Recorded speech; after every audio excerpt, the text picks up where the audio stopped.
share all things about my journey to and through academia. In today's video, I am going to be sharing all of the things about my job search experience. I will be answering all of your questions related to my new role, what it is, what worked in landing my role, what did not work, what I wish I had done sooner, and more. I have created a bit of an outline here on my phone with some notes so that I can make sure that I touch on all of the things that you have asked about. I have a feeling that this video is going to be a longer one, so I will be sure to put topics and timestamps down in the description, and I encourage you to use this as a resource. Take what is meaningful and works for you, leave what is not, and I hope that it can be of help in your own job search journey. Let's get started. What is your role, more details, and what helped you land it? I'm going to start with what my role is, and then a little bit later I will touch more on what I think may have helped me land it. I drank a smoothie right before this with a bunch of seeds, and I can feel them in my teeth.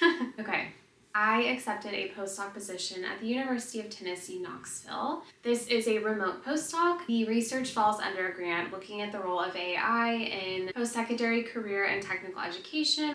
I am moving out of cognitive psychology into the education sector more broadly for this role. It's a bit of an identity shift to be moving away, but it's something that I'm really excited about, and I will touch more on that in a bit. A couple of quick notes on this. So, as you may know, I am not defending my dissertation until October. My defense date is set, and they have been extremely accommodating with me in this new position. They are creating a research associate position that allows me to get started as soon as possible in the new role. Until that position has been created by HR, I am currently in a temp role. Then I will move into the research associate and eventually into the postdoc.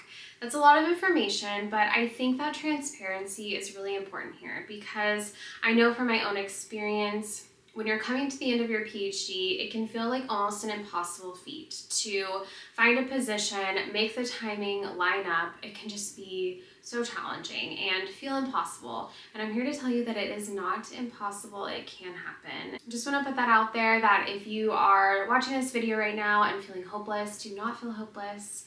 There is always something out there for you, and it really is just about finding it. And so I hope that in this video I can share a little bit more about how I found my role, and that can help motivate and inspire you to find your own. This leads me into the next topic, which will address a few of the questions that I've received. So for context, these questions are: number one, how I narrowed my job focus for my search when searching for postdocs and industry roles. Number two, how I went about looking for specialized roles or jobs. Google is not cutting it. And number three, are there any websites where academic job postings are compiled? So I'm going to touch on each of those here. One of the things I've spoken about in the past is that I chose to remain very open to a variety of opportunities that could come after completing my PhD. That means I looked at postdocs, I looked at industry roles, and I even looked at the possibility of being a professor, tenure track positions right out the gate. Of those options, I definitely spent the most time applying for roles in industry simply because there are so many more roles in industry available, whereas postdocs can be quite competitive, as can pursuing the tenure track. I also had some very specific requirements for me to be willing to do a postdoc, and later on I will touch more on what those requirements were. So starting off, let's think about searching for industry roles. So one of the things that I started by doing was looking for roles on LinkedIn. The benefit of LinkedIn is that it can be quite convenient to search for jobs that way. You could do it at the end of the day on the couch while you're just scrolling through your phone. You can scroll through jobs on LinkedIn, save them, and then apply to them the next day, for instance. And so that was kind of a really easy, efficient way for me to get the job search process started. Over time, I started to become more aware of some of the limitations of looking for a job on LinkedIn. One of my friends, Anne, had actually mentioned to me in passing that there were fake job postings on LinkedIn, which I found to be interesting and which corresponded to the fact that I definitely found LinkedIn was a great place to get ghosted by jobs, so to apply and never hear back.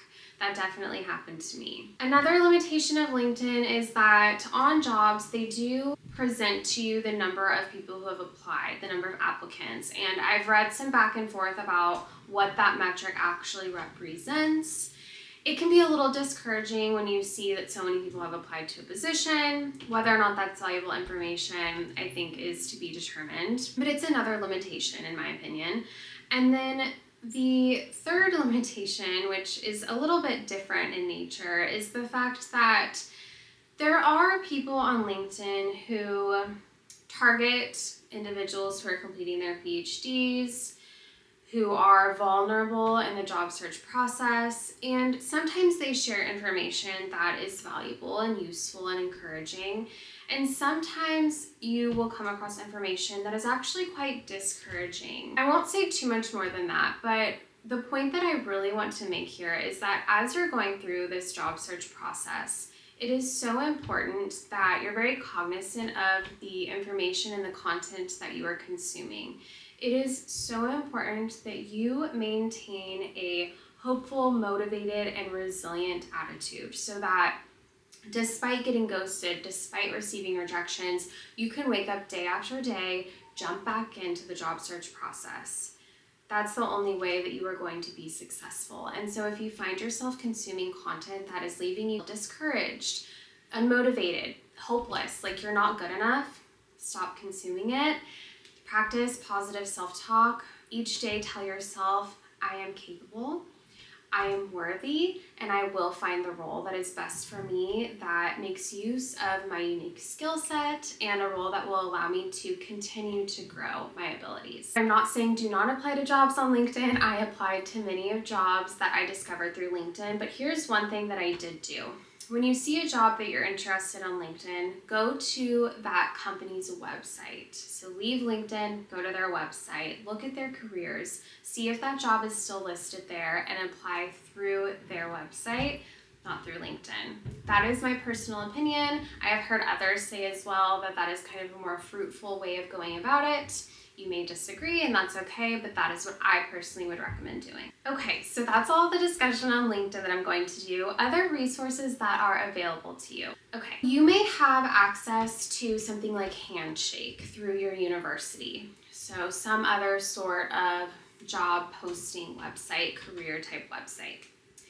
You may have recruiters that reach out to you through Handshake, and you might ignore most of the messages because you might find, if you're anything like me, that many of the jobs that they were trying to recruit you for weren't actually a good fit. So because I'm psychology, they were trying to recruit me for like clinical psych positions sometimes, school psych, things like that, which just weren't the right fit for me. However, what you can do is when these recruiters reach out to you, they message you through Handshake, hey, I'm recruiting for this role with this company, whatever it may be. You can go again to that company's website, look at their careers, see if there's anything else that they're hiring for that is a good fit for you. If you discover something, message the recruiter back, let them know, that's not the best fit for me, but I actually think I'm a really strong fit for this role. Move forward with applying through the company's website, let the recruiter know that you have submitted an application. That is how I ended up landing an interview with a charter school in New York City. It was for a kind of research management type position. I decided not to move forward with a second round interview because I committed to the postdoc role that I'm in, but that ended up being a more fruitful avenue for me, is going about it that way. Another thing that you can do is rather than waiting for the jobs to come to you, you can go to them. So here's what I mean. Identify the type of industry that you want to be in. So I realized that I wanted to be in the education industry more broadly. Google the different companies that are kind of leaders in whatever industry it is that you want to be in, and then go to their websites. They always have a tab for careers. Sometimes you have to search, sometimes it's at the bottom, sometimes it's at the top. If you're having trouble finding it, you can always search the company's name and then careers into Google, and it'll usually bring it up for you that way as well. See what they're hiring for, apply to jobs that way. So rather than waiting to see it on some sort of a job board, you can apply that way. Sometimes you can even find that they have kind of open applications, like just go ahead and submit your resume, and if anything opens up, eventually we'll reach out to you. You could do that too. But that's another thing that I would say is that if you are clear, you know what industry you want to be in, maybe you even have an idea of specific companies you would love to work for, seek them out and see what's available that way. Someone also had asked if there were any websites I knew of that listed jobs. I do know for academic roles, there is one specific site that comes to mind, and I will put this down in the description. It's called New Psych Job Wiki. I do believe that this is more relevant for psychology, but they have all sorts of different areas within psych listed. They also have professor positions, tenure track positions, postdocs, pre-docs, and lab manager positions. Take a look and see, maybe there is something there for you. And then if you aren't in psychology, I'm sure that you can just Google and find similar sites across different types of fields and sectors. I think that the job search process did help me to kind of learn and grow and specifically identify what it is that I wanted to be doing. If you're someone who's getting ready to finish your PhD and you're trying to figure out, what do I spend time doing? Do I just apply to postdocs? Do I apply to industry? I think that the experience of applying to both was really valuable for me. Overall, I do think that I grew from the process, but it is not easy. It can be taxing. It can take a huge hit to your ego. And yeah, it's not easy, but overall, I do think I learned a lot about myself through the job search process. So all of that said, this leads me into another question I received, which is, how many months of time is required for the job search? I would recommend giving yourself at least 6 months to search for a job. I would say that I probably spent around 4 months kind of intensely searching, looking for the job before I finally landed this role. I don't think it's unrealistic to say that it can take you 6 or more months to find a job after the PhD. As far as why I secured a role before finishing my PhD, so I know that some people go through with defending and even submitting their manuscripts for publication before they move into a new job. I just didn't have the luxury of doing that. My funding had run out and I needed to secure a paycheck, just realistically. That's part of the reason why I decided to start searching farther out from when I was defending.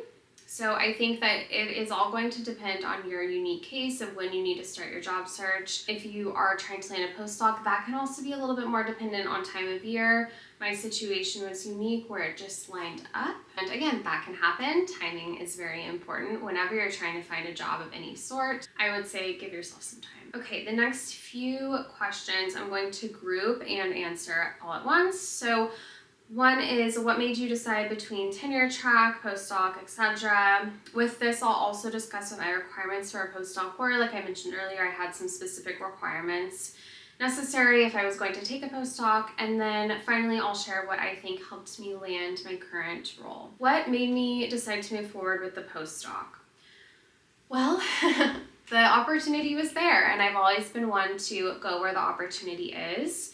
I had some specific requirements for doing a postdoc. One was that I needed it to be a remote postdoc because I was no longer willing to sacrifice geographical location for my job, and I knew that was going to be a tall ask. I also wanted it to be in a slightly different field than what I was currently in. I have had a wonderful career in cognitive psychology over the past nearly decade. I really have, and I've loved every second of psychology. I will always be a cognitive psychologist. I found that I had really grown stagnant. I didn't feel like I was growing anymore, and I wanted to continue to grow and learn, and I wanted to move into an area that I felt was really fruitful and had great prospects for the future. This opportunity to be doing research on this intersection between AI, career, and technical education was just fantastic for me and such a wonderful opportunity. I was so thankful that it came my way. So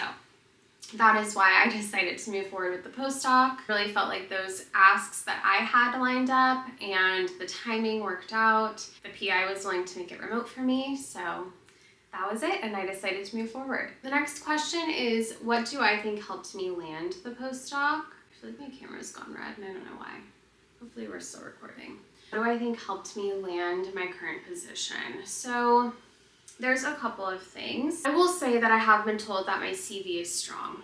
And I think outside of a strong CV, it's really important when you do your interviews to go into it knowing who you are, knowing what you're good at and what you offer, knowing what you want, why you want that role specifically, and being able to treat those interviews like a conversation. You're not just trying to prove yourself, but you are trying to see whether or not it's a good fit for both parties. That's really important. I think that all of that together made me a strong applicant. I also think that it was time. I think that there's a little bit of a luck component to any position that we land, right? Things kind of have to line up, the timing has to work out. If you would like in a future video for me to speak more about developing a strong CV and what I think can help with doing that, I would be happy to do so. Just let me know down in the comments. The next question is, how to adjust your PhD experience to fit your resume?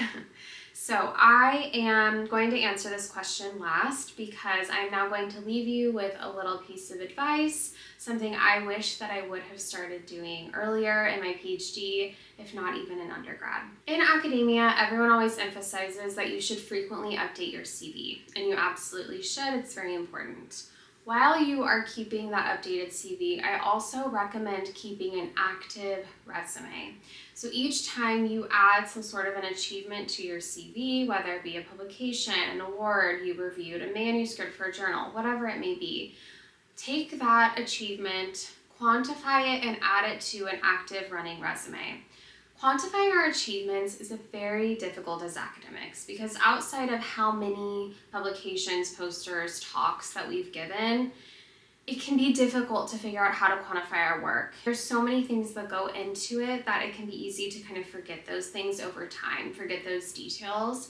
So I think if while you are actively working on projects or whatever it may be, if you go ahead, quantify, add those to an active resume, you will thank yourself so much later on, because that was definitely one of the biggest challenges I faced in the job search process was developing a strong resume. A strong CV does not always easily translate to a strong resume. Mine did not. I went through so many versions of resumes, which in one sense I think is good. Again, there was a lot of opportunity for growth there. I also do think it's important to personalize your resume to the job that you are applying for, but there are mixed opinions on that too. But overall, if I could give one piece of advice to someone who is starting out in their academic journey, don't just focus on that CV and making it strong, but also at the same time, focus on developing your resume. All right, that is all that I have for you today. I hope that you found this video helpful. If you did, please give it a thumbs up so that I know if it was helpful or not. I hope that you will subscribe and stick around here. If there are any questions I did not answer or cover, or if there's things I did cover but that you would like a little bit more detail on, leave a comment down below, let me know. I would be happy to make more videos talking about those things. Thanks so much for being here, and I will see you